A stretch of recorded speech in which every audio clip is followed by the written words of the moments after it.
Do you, as far as friends, do you keep up with anybody? Do you keep in contact with anybody from the cast? I know, but when I see, like, I was really friendly with Matthew Perry and Matt LeBlanc. I had known before when we were struggling actors, so he remembered me. And but when I see them, they're so nice. And Jennifer's like the nice. I mean, I was hoping I'd be her BFF. I tried.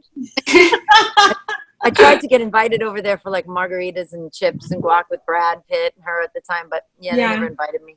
But she's as awesome and sweet and funny as you would think. You know, that's really good to hear. I love her too. Yeah, she's amazing. She always says hi and stuff when she sees me. Yeah, so good. Yeah, that's so good.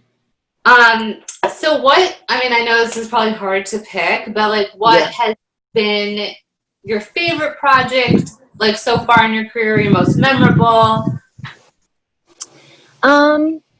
My God, you know, Friends was a big one. Like, that's super hard to beat. But I think Kitchen Confidential, the show I did with Bradley Cooper that didn't go very long, it was on Fox.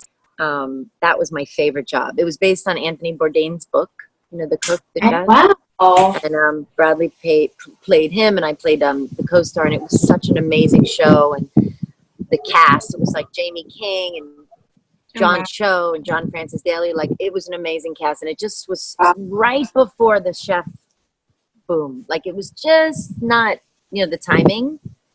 Mm-hmm.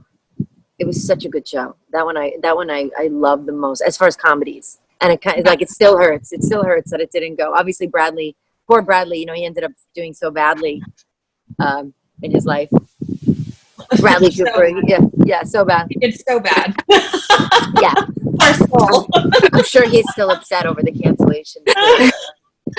Yeah. He's just a struggling actor. Struggling actor. Of him.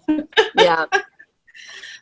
Do you have like a really funny or embarrassing audition story? You know, auditions are so. Oh my God, I have so many. Honestly, in 20 years, like I have so many. Try to think, funny or embarrassing. Well, it's always embarrassing, to be honest. So I'm still always a little embarrassed. I still get like, sometimes when you know you bombed and you just know that it wasn't good, and like you just know in the room, and you're just like, okay, thanks for your time, bye.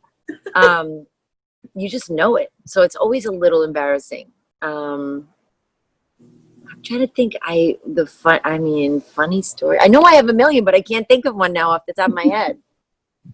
But they're always embarrassing. It's always weird. It's still weird. It's so funny because like we get so nervous because it's like literally you're auditioning for like 3 or 4 or 5 people, and then you're on a set with like hundreds of people, and you don't feel. I mean, like you still feel nervous, but it's so funny because I hear that so much, and it's like your adrenaline is pumping, your heart is beating fast. Like, why am I so nervous in front of 3 people versus like 100 people?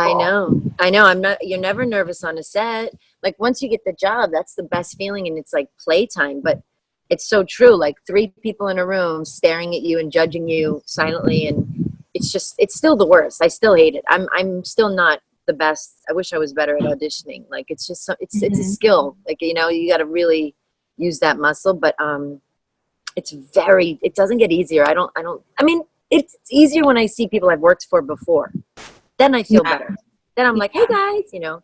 But like screen tests and big movies and like stuff like that, I still get petrified. Yeah. I feel like it's kind of just that intimacy. You know, like, as opposed to just being in this big group of random people. It's the intimacy of just a few people judging you, and you're just there, and you're the only thing to look at. No. It's